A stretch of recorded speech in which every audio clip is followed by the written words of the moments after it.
سلام، خیلی خوش اومدید. امروز قراره با هم یه کار خیلی پایه‌ای و مهم انجام بدیم. می‌خوایم با دو تا از اصلی ترین گروه کلمات توی انگلیسی آشنا بشیم، یکی اعداد و یکی هم اعضای خانواده.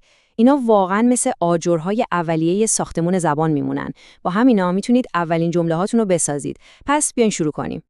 خب شما آماده این که اولین قدم‌های محکم رو توی زبان انگلیسی برداریم؟ قول میدم این کلمات اونقدر ساده و کاربردی هن که خیلی زود میبینید چقدر به دردتون میخورن. پس بزن بریم.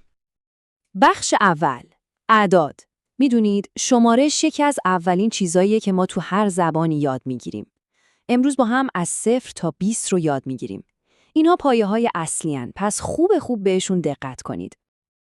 و با اولین عدد شروع می‌کنیم 0 یا همون صفر خودمون. به این مثال نگاه کنید. There are 0 apples. یعنی چی؟ یعنی هیچی سیب اونجا نیست، هیچی. پس 0 یعنی نبودن کامل یه چیزی. خب از صفر که بگذریم میرسیم به اولین عدد واقعی، یعنی 1. این کلمه یوان هست، به معنی یک. مثلا تو جمله I have one bag داریم میگیم من یک کیف دارم. خیلی ساده و سر و راسته، نه؟ خب حالا بیاین اعداد 2 تا 10 رو با هم خیلی سریع مرور کنیم. من هر عدد رو با مثالش میخونم، شما هم سعی کنید با من تکرار کنید. آماده این؟ 2. او 2 خودکار دارد. 3. ما 3 کلاس داریم. 4. 4 صندلی هست. 5. من 5 روز کار میکنم. 6. او 6 ساعت میخوابد. 7. فروشگاه ساعت 7 باز میشود. 8. مدرسه ساعت 8 شروع میشود. 9. اتوبوس ساعت 9 میآید و در آخر 10 دانش آموز اینجا هستند. عالیه. اینا رو باید حسابی تمرین کنید تا کامل تو ذهنتون بشینه. بعد از 10 به 2 تا عدد خیلی خاص میرسیم. 11 یعنی 11. مثلا he is 11 years old و 12 یعنی 12. مثلا it is 12 o'clock.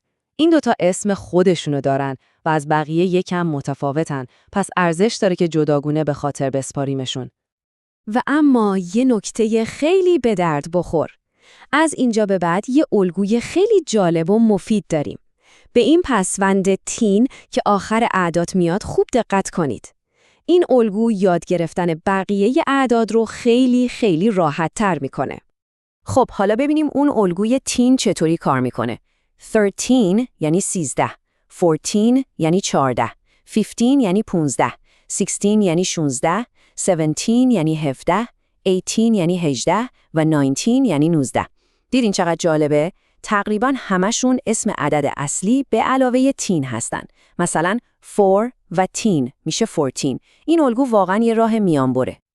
و در نهایت به عدد 20 میرسیم. 20. مثلا there are 20 questions. یعنی 20 تا سوال وجود داره. با این کلمه بخش اعداد ما همینجا تموم میشه. بسیار خوب، کارمون با اعداد تموم شد. حالا بریم سراغ یه بخش خیلی گرم و دوست داشتنی، خانواده.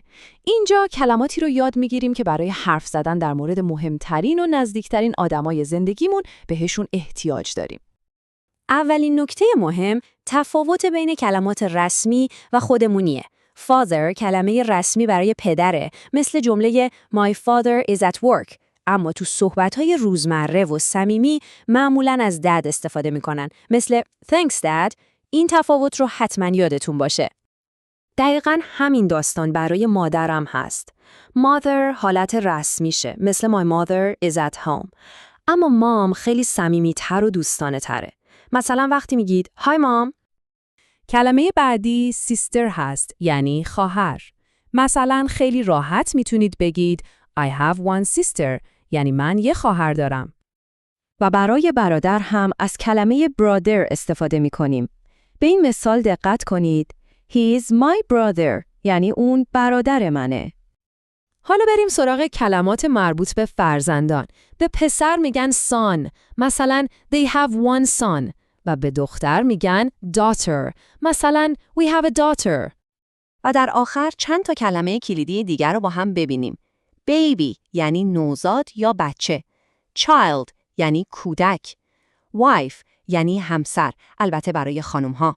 husband یعنی همسر برای آقایون و در نهایت کلمه family که به کل این مجموعه دوست داشتنی اشاره داره، مثل my family is big.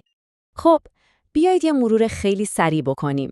امروز ما شمارش اعداد اصلی رو یاد گرفتیم، با اون الگوی مهم تین آشنا شدیم و کلمات ضروری برای صحبت کردن در مورد خانواده رو هم یاد گرفتیم.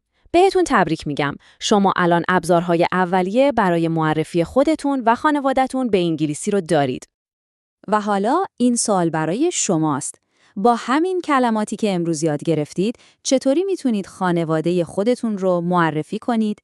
مثلا چند تا خواهر یا برادر دارید؟ این بهترین راه برای تمرینه و به خاطر سپردن این واژه‌های جدیده. حتما امتحانش کنید. موفق باشید!